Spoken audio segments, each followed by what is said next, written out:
ഇന്ന് നമ്മൾ വന്നിരിക്കുന്നത് മാക്സ് എന്ന് പറഞ്ഞ കന്നഡ പടത്തിൻ്റെ റിവ്യൂ ആയിട്ടാണ്. ഇത് ആക്ച്വലി ഇവിടെ റിലീസായിരിക്കുന്നത് തമിഴ് വേർഷനാണ്. ഞാൻ കണ്ടതും തമിഴാണ്. ഇന്നലെയാണ് റിലീസായത്. ഇന്നലെ ഷോ നടന്നില്ല ഇവിടെ, ഇന്നാണ് ഷോ നടന്നത്. സോ ഇന്ന് ഐഡൻറ്റിറ്റിയും മാക്സും ബാക്ക് ടു ബാക്ക് കണ്ടുകൊണ്ടാണ് റിവ്യൂ വരാൻ ഇത്ര ലേറ്റായി പോയത്.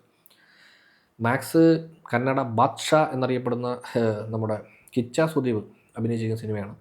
ഇതിൻ്റെ ട്രെയിലർ ആക്ച്വലി നമ്മൾ റിയാക്ട് ചെയ്തിട്ടുണ്ട്. ട്രെയിലർ കണ്ടപ്പോൾ നമ്മളിതൊരു കൈദി വൈബിലുള്ളൊരു പടമാണെന്ന് ആദ്യം പറഞ്ഞിരുന്നു. ഏറെക്കുറെ പടം കാണുമ്പോഴും ആ ഒരു കൈദിയുടെ ഒരു മൂഡാണ്. ഫുൾ ഒരു ഒറ്റ നൈറ്റ് നടക്കുന്ന ഒരു കഥയാണ്. കൈദിയുടെ മൂഡ് തന്നെ കംപ്ലീറ്റ്ലി. ആക്ച്വലി ഡയറക്ടർ ലോകേഷ് കനകരാജിൻ്റെയും പ്രശാന്ത് നീലിൻ്റെയും ഒക്കെ ഒരു ആരാധനയാണെന്ന് തോന്നുന്നു. കാരണം അതിൻ്റെ എല്ലാത്തിൻ്റെ ഒരു ഫ്ലേവർ ഈ പടത്തിൽ കാണാൻ പറ്റും. എസ്പെഷ്യലി ലോകേഷിൻ്റെ ഒരു ഭയങ്കര വലിയ ഫാനാണെന്ന് തോന്നുന്നു. കാര്യം ആ ഒരു ഫ്ലേവർ, എസ്പെഷ്യലി കൈദിയുടെ ഫ്ലേവർ കൈദിയുടെയും വിക്രത്തിൻ്റെയൊക്കെ ഫ്ലേവർ ത്രൂ ഔട്ട് ഈ പടത്തിൽ കാണാൻ പറ്റും. കുറേ സിമിലർ ഒരു എന്താ പറയുക, ഒരു സിമിലർ ടൈപ്പ് ഓഫ് സീൻസ് ഒക്കെ ഉണ്ട് ഈ പടത്തിൽ. സിനിമ സർപ്രൈസിംഗ്ലി കുറച്ച് എൻഗേജിങ് ആണ്. നമ്മൾ ഒട്ടും എക്സ്പെക്റ്റ് ചെയ്യാത്ത പോലെ കുറച്ച് ഓവറാണ്, എന്നാലും ഇത് കണ്ടിരിക്കാൻ രസമുണ്ട്. അതായത് നമ്മൾ കുറച്ച് ആൾക്കാരൊക്കെ ആണെങ്കിൽ നമുക്ക് കുറച്ച് ചിരിക്കാനൊക്കെ ഉണ്ട്. ചിരിക്കാൻ എന്ന സെൻസ് അറിയാലോ, ഇത് സിനിമയിൽ കുറച്ച് ലാർജർ ദാൻ ലൈഫ് പടമായതുകൊണ്ട് തന്നെ നമുക്ക് ചില കാര്യങ്ങളെ കാണുമ്പം എന്തുപാടെ ഇതെന്നൊക്കെ തോന്നും. എങ്കിലും അത് അങ്ങനെ എൻജോയ് ചെയ്യാൻ പറ്റുന്ന ടൈപ്പ് ഓഫ് ഒരു പടം കൂടാണ്. എസ്പെഷ്യലി ഇതിൽ ഈ നായകൻ ഇങ്ങനെ സോ കോൾഡ് രക്ഷകൻ റോളാണ്. എല്ലാ കാര്യങ്ങളും ചെയ്യുമ്പോൾ നായകൻ ഒരു സൈഡിൽ നിന്ന് ആൾക്കാരെയൊക്കെ രക്ഷിച്ചുകൊണ്ട് വരുമ്പോൾ ഇപ്പുറ സൈഡിൽ നിന്ന് പുള്ളിയുടെ കൂടെയുള്ള പോലീസുകാർ ഒരു മണ്ടത്തരം കാണിച്ച് വീണ്ടും പ്രശ്നം ഉണ്ടായിക്കൊണ്ടിരിക്കുക. ഇത് കണ്ടുകൊണ്ടിരിക്കുന്ന നമ്മൾ തന്നെ തോന്നും, നായകൻ്റെ അവസ്ഥയെ ഇത്രയും കഷ്ടപ്പെട്ട പുള്ളി ഇത്രയും പേരോട് ഫൈറ്റ് ചെയ്ത് രക്ഷിക്കുന്നതിൻ്റെ ഇടയ്ക്ക് ഈ കൂടെയുള്ള പോലീസുകാരൊക്കെ ഈ മണ്ടത്തരം കാണിച്ച് പിന്നെയും പ്രശ്നങ്ങൾ ഉണ്ടായിക്കൊണ്ടിരിക്കും. സോ ആ ഒരു പരിപാടിയൊക്കെ പടം ബേസിക്കലി ഒരു എന്താ പറയുക, ഒരു തിയേറ്റർ പടമാണ്. കുറച്ച് എനിക്ക് തോന്നുന്നു ഇവിടെ അത്ര വലിയ ഫാൻ ബേസ് ഒന്നും അതേ ഇല്ലാത്തതുകൊണ്ടാണ് തോന്നുന്നു. അങ്ങനെ ഫാൻ ബേസ് ഒക്കെ ഉള്ളൊരു അങ്ങനെ ഒരു എന്താ പറയുക, ഫാൻസിൻ്റെ ഇടയിൽ നിന്ന് കണ്ടാൽ കുറച്ചുകൂടെ രസമായിട്ട് എൻജോയ് ചെയ്യാൻ പറ്റുന്ന പടം. പിന്നെ ഈ സിനിമയുടെ ഏറ്റവും വലിയ പ്രത്യേകത, ഇത് അനാവശ്യമായിട്ടുള്ള ട്രാക്കിലോട്ടൊന്നും പോകാതെ ഒരൊറ്റ സ്ട്രെയിറ്റ് ലൈനിലേക്ക് സഞ്ചരിക്കുന്നതുകൊണ്ട് പടം കുറച്ചുകൂടെ കണ്ടുകൊണ്ടിരിക്കാൻ രസമുണ്ട്.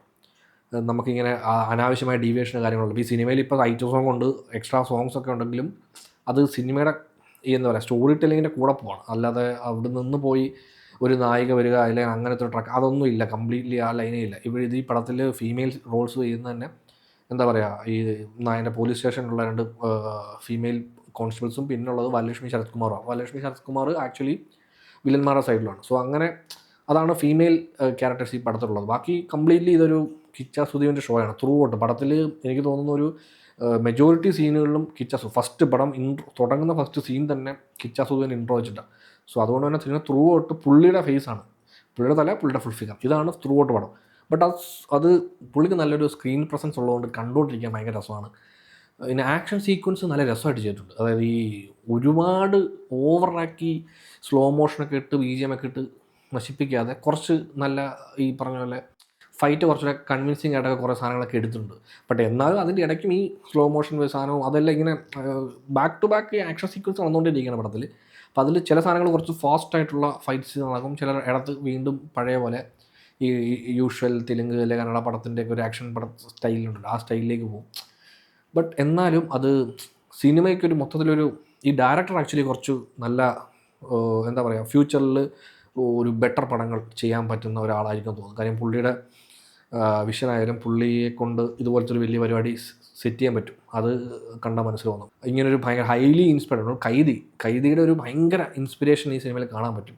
1000 കൈദിക്ക് അര മാക്സ് എന്ന് പറയുന്ന ലെവലിൽ പരിപാടിയാണ്. സോ ഇത് തിയേറ്ററിൽ പോയി കണ്ടു നോക്കാം എന്നൊരു പടമാണ്. കുറച്ച് ആൾക്കാരൊക്കെ ഉണ്ടെങ്കിൽ നല്ല വൈബായിരിക്കും തിയേറ്ററിൽ. നമ്മുടെ ഭയങ്കര വലിയ ലോജിക്കൊന്നും വെച്ച് ചിന്തിക്കില്ല, യൂഷ്വൽ പരിപാടിയാണ്. ബട്ട് എന്നാലും അത് എന്താ പറയുക, ഒട്ടും ബോറടിപ്പിക്കാതെ പടം ഇങ്ങനെ നമ്മളെ 2-2.5 മണിക്കൂർ, എനിക്കൊന്ന് 2.5 മണിക്കൂറിൻ്റെ തോന്നുന്നു അത് എൻഗേജ് വെച്ചിരുത്തുന്നുണ്ട്. അതുകൊണ്ട് സിനിമ ഒരു എന്താ പറയുക തിയേറ്റർ വാച്ചിൽ നല്ല രസമുണ്ടായിരുന്നു. നമുക്ക് ഈ പറഞ്ഞ പോലെ നമ്മുടെ ബുദ്ധിയെ ചോദ്യം ചെയ്യുന്ന സാധനങ്ങളൊക്കെ വരുമ്പോഴും നമുക്കതിനെ ചിരിച്ച് കളയാനുള്ള ഒരു മൈൻഡ് സെറ്റ് ഉണ്ടെങ്കിൽ നല്ല രീതിയിൽ എൻജോയ് ചെയ്യാൻ പറ്റുന്നൊരു പടമാണ് മാക്സ്. സോ കണ്ടിട്ടില്ലാത്തവർ കണ്ടു നോക്കൂ, രസമാണ്.